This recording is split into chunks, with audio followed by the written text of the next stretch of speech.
जो innate immunity में जो नेचुरल रहता है उसमें क्या रहता है, माइक्रोफेजेस, न्यूट्रोफिल्स रहता है, एसिनोफिल्स रहता है, बेसोफिल्स, मोनोसाइट्स रहता है। ये ब्लड के टॉपिक में बताया।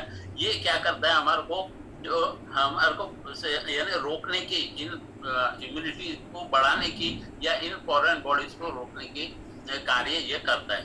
उसी प्रकार से एडॉप्टिव इम्यूनिटी में जो एक्वायर्ड इम्यूनिटी रहती है वो रहता है सेल्यूलर साइटोटॉक्सिक्स रहता है, और ह्यूमनल यानी एंटीबॉडीज। एंटीबॉडीज हमारे शरीर में ज्यादा रहना चाहिए, इसलिए एंटीऑक्सीडेंट का उपयोग हमको ज्यादा से ज्यादा करना चाहिए। जैसे अभी जो फर्स्ट लाइन ऑफ डिफेंस में कैसा रहता है, जैसे आइस में से टीयर्स आना, ब्लड में जो रहता है वो स्पेसिफिकेशन। उसी प्रकार रेस्पिरेटरी ट्रैक जो रहता है, जो थ्रोट इन्फेक्शन बताए तो रेस्पिरेटरी ट्रैक है, स्किन का प्रॉब्लम है, स्किन के साथ में भी हमारा फर्स्ट लाइन ऑफ डिफेंस रहता है। जब ये फर्स्ट लाइन ऑफ डिफेंस में देखिए, अभी मैं एक और एग्जांपल बताता हूँ। जैसे जैसे आपका जो एनवायरमेंट चेंज होगा, जैसे हम यहाँ से दूसरे यानी राज्य में गए या दूसरे जगह गए, तो वहाँ का वाटर, वहाँ का एटमॉस्फेयर, ये सारे चीजें हमको इफेक्ट करती है। तो ये हमारे शरीर में कब इफेक्ट करेंगी, कब किसको मोशंस होना शुरू हो जाएगा, कब किसको हेडेक आएगा, कब किसको यानी कि सर्दी हो जाती है, थ्रोट इन्फेक्शन हो जाता है। ये सारे चीजें एनवायरनमेंट चेंज होने के कारण, वाटर चेंज होने के कारण ये आना शुरू होते हैं। क्योंकि आपका फर्स्ट लाइन ऑफ डिफेंस जब काम नहीं करता तो आपका इम्यूनिटी जो है वीक है, ये समझ लेना चाहिए। अब प्राइमरी अगर हमारा डिफेंस स्ट्रांग होगा, अगर हमारा प्राइमरी जो लाइन ऑफ डिफेंस अगर हमारा प्रॉपर नहीं है, जैसे म्यूकस है, हेयर है, ये सारी चीजें अगर स्किन का, तो ये हमको क्या प्रॉब्लम दिखाते हैं कि जिसकी इम्यूनिटी हमारी स्लो है, तो जैसे मैंने कहा कि जैसे किसी को सर्दी हुई तो वो बाजू वाले को भी हो जाएगी। क्यों? क्योंकि उसकी फर्स्ट लाइन ऑफ डिफेंस जो है वो वीक हो गया। तो आप बार बार बीमार पड़ने लगेंगे, और आपका जो छोटे छोटे जो पैथोजेंस है या वायरसेस है, उनसे लड़ने की शक्ति अगर कम होती है तो ये प्रॉब्लम्स आएंगे।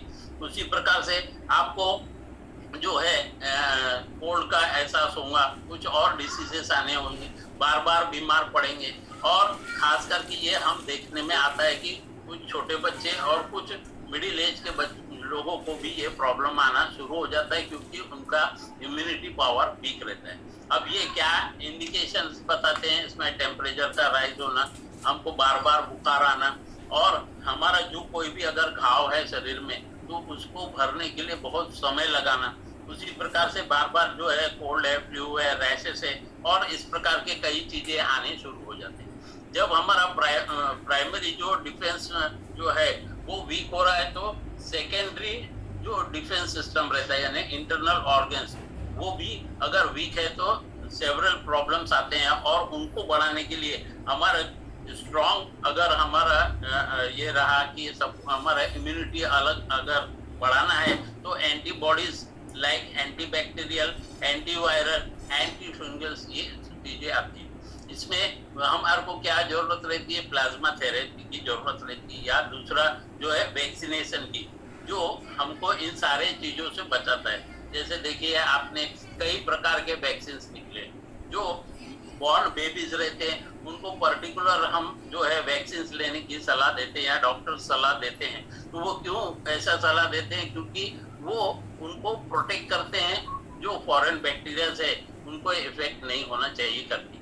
अब बैलेंस इम्यूनिटी कैसे हमको यहाँ पर बता दें, जो इंटरनल ट्रीट और एक्सटर्नल ट्रीट रहते हैं। ऑटो इम्यून प्रॉब्लम्स अगर आता है, ये ऑटो इम्यून प्रॉब्लम का यहाँ पर मतलब ये होता है कि जो बहुत ही यानी सीवियर प्रॉब्लम है, जिससे हमको type 1 diabetes, rheumatoid arthritis, psoriasis, multiple ऐसे कई प्रकार के जो प्रॉब्लम्स है, इन्फ्लेमेटरी बॉल डिसीजेस, ऐसे प्रकार के प्रॉब्लम्स आते हैं जब हमारा इम्यून सिस्टम ओवर रिएक्ट हो जाता है। उसी प्रकार से एक्सटर्नल ट्रीट में क्या होता है, एलर्जिक रिएक्शंस आने लगती है, ये हाई फीवर होना, एक्जिमा होना, अस्थमा होना, साइनसाइटिस होना, ये सारे प्रॉब्लम्स आने शुरू होते हैं। और अगर हमारा बैलेंस इम्यूनिटी सिस्टम अगर रहा तो ऑप्टिमल जो है इफेक्टिवनेस रहता है।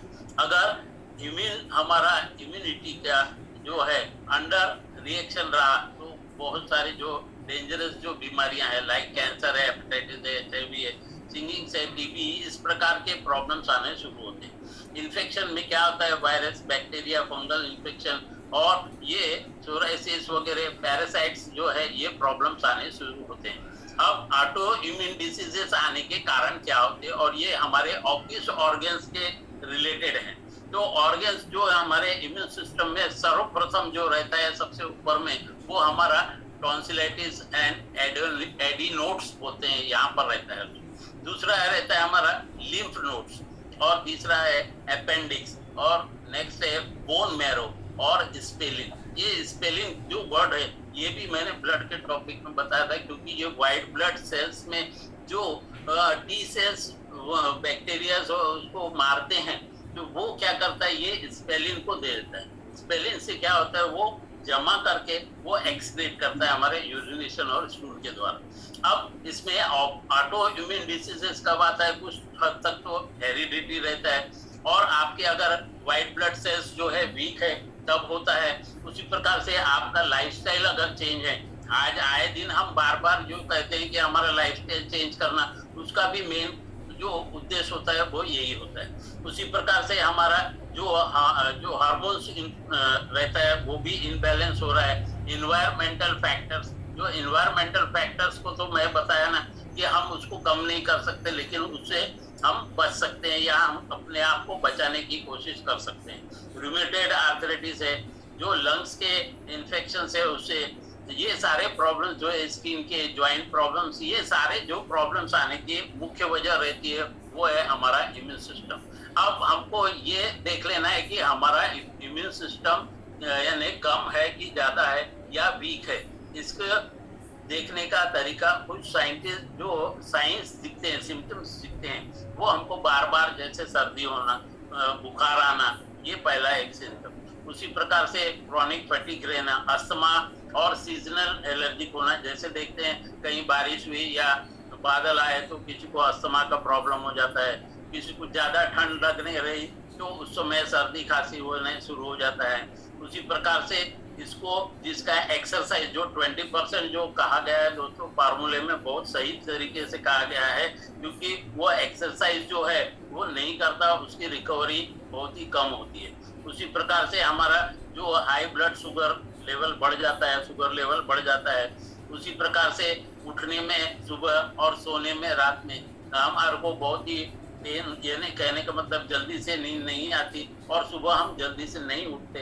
कॉन्स्टिपेशन सबसे मेन जड़, जब गट सिस्टम में मैं बताया था कि मेन जो रहता है हमारा कॉन्स्टिपेशन, और अगर जिसका कॉन्स्टिपेशन के शिकार नहीं है, जिसको मॉर्निंग उठते साथ स्कूल निकल जाता है, उस फ्रेश हो जाते हैं, तो वो कम से कम मेरे हिसाब से 50 to 60% जो है उनका इम्यूनिटी अच्छा रहता है। उसी प्रकार से कुछ लोगों को फूड की जैसे प्रॉब्लम रहता है, जैसे अभी किसी को बैगन खाना है तो एलर्जी हो जाती है ना, उसी प्रकार से मूंगफली या फली खा रहे हैं तो एलर्जी हो जाती है, यानी खुजलाहट वगैरह शुरू होती है। उसी प्रकार से ऐसी कई चीजें हैं, जैसे स्लीपिंग डिसऑर्डर है और हमारे जो स्किन के प्रॉब्लम है, ये सारे अगर आते हैं तो समझ लीजिए कि आपको जो है आपका इम्यून सिस्टम वीक है। अब ये क्या होता है कि अगर हमारा इम्यून सिस्टम वीक होने से क्या क्या हमारे को इनबैलेंस होते हैं हमारे शरीर में, वो हमारा सबसे प्रथम जो रहता है वो है हमारा स्ट्रेस बढ़ जाता है। स्ट्रेस बढ़ने के कारण क्या होता है कि जो इम्यून सिस्टम वीक हो रहा है तो हमारा जो हार्मोन्स है वो वीक होता है, और हार्मोन्स अगर वीक हुआ तो हमारे इसमें सारे पूरे शरीर में भी प्रॉब्लम आता है, और व्हाइट ब्लड सेल्स में जो टी सेल्स है वो कमजोर होती है। जो एक्सेसिव आप अल्कोहल लेते हैं तो ये प्रॉब्लम होता है, लैक ऑफ स्लीप होने से, स्मोकिंग होने से, और हमारा डाइट अगर पौष्टिक रूप से नहीं रहने से प्रॉब्लम आता है। एक्सरसाइज नहीं करने से प्रॉब्लम आता है, क्योंकि एक्सरसाइज 20% इम्पोर्टेंट है। वो हमने हर टॉपिक में, हर इसमें हम